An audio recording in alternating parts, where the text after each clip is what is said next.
Sir ఇప్పుడు part 2 పార్ట్స్‌గా చేసే ట్రెండ్ మొదలైంది. బట్ చాలామంది ఏమంటారంటే 2 పార్ట్స్‌లో కథని ఈక్వల్‌గా షేర్ చేయడం అనేది కొంచెం కష్టం.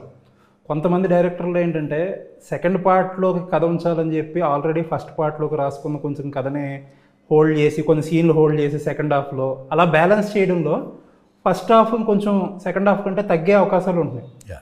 ఈవెన్ పెద్ద పెద్ద సినిమాలు కూడా పేర్లు చెప్పకూడదు కానీ ఫస్ట్ హాఫ్ కంటే కూడా సెకండ్ హాఫ్ బాగా పండుతాయి. ఆబ్వియస్లీ కంక్లూజన్ కూడా అప్పుడే వస్తుంది కాబట్టి 100%. అండ్ కొంచెం కథను హోల్డ్ చేయడం వల్ల కూడా ఇబ్బందులు వస్తాయి. అలాంటి ఇబ్బందులు రాకుండా ఎలాంటి కేర్ తీసుకున్నారు?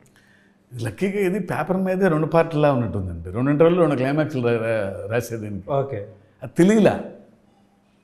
అది ఫస్ట్ హాఫ్ మధ్యలోనే ఒక పెద్ద హై, మళ్ళీ ఇంటర్వ్యూలకు ఒక పెద్ద హై, సెకండ్ హాఫ్ మధ్యలో మరీ హై అలా అయినాయి. అది 2 పార్ట్స్ అయినా సరే కావాలని ఒక పార్ట్లో చేద్దాం అనుకున్నాం. ఎందుకంటే ఇద్దరికి ఇష్టం లేదు 2 పార్ట్స్ అసలు. ఓకే, అది ఎందుకు ఏ కథను ఒక భాగంలో చెప్పడం ఇష్టం నాకు, ఆయనకి ఇద్దరికి.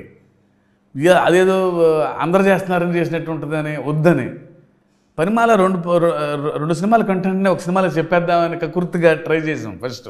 ఓకే, ఫస్ట్ షెడ్యూల్ అవ్వగానే అర్థమైపోయింది ఆ వస్తున్న సీన్ షార్ట్ కూడా ట్రిమ్ చేయలేకపోతున్నాం అందులోంచి. సో తీసుకుంటూ వెళ్తే ఒక 6 గంటలు 6:30 గంటలు వస్తుంది సినిమా. లోడ్ ఎక్కువైపోతుంది, పైగా కాంటెంట్ హైలు మరీ యూనో అంటే ఇది ఇంటర్వెల్ రా అని అనుకునే లోపు, కానీ అది ఇంటర్వెల్ కాదు. ఓకే, సో అర్థమైంది నన్ను అసలు రాయటమే ఇంత కథ రాసాము, దీన్ని ప్రాపర్గా 2 పార్ట్స్ చేస్తే చెప్పాలని కొంత క్లారిటీగా చెప్తాం ఓకే అని అనుకుని ఫిక్స్ అయ్యాం తప్ప. బట్ ఏ పార్ట్కి ఈ పార్ట్లో ఉండాల్సిన ఎమోషనల్ హైస్ పర్ఫెక్ట్గా బ్లెండ్ అయింది సినిమా.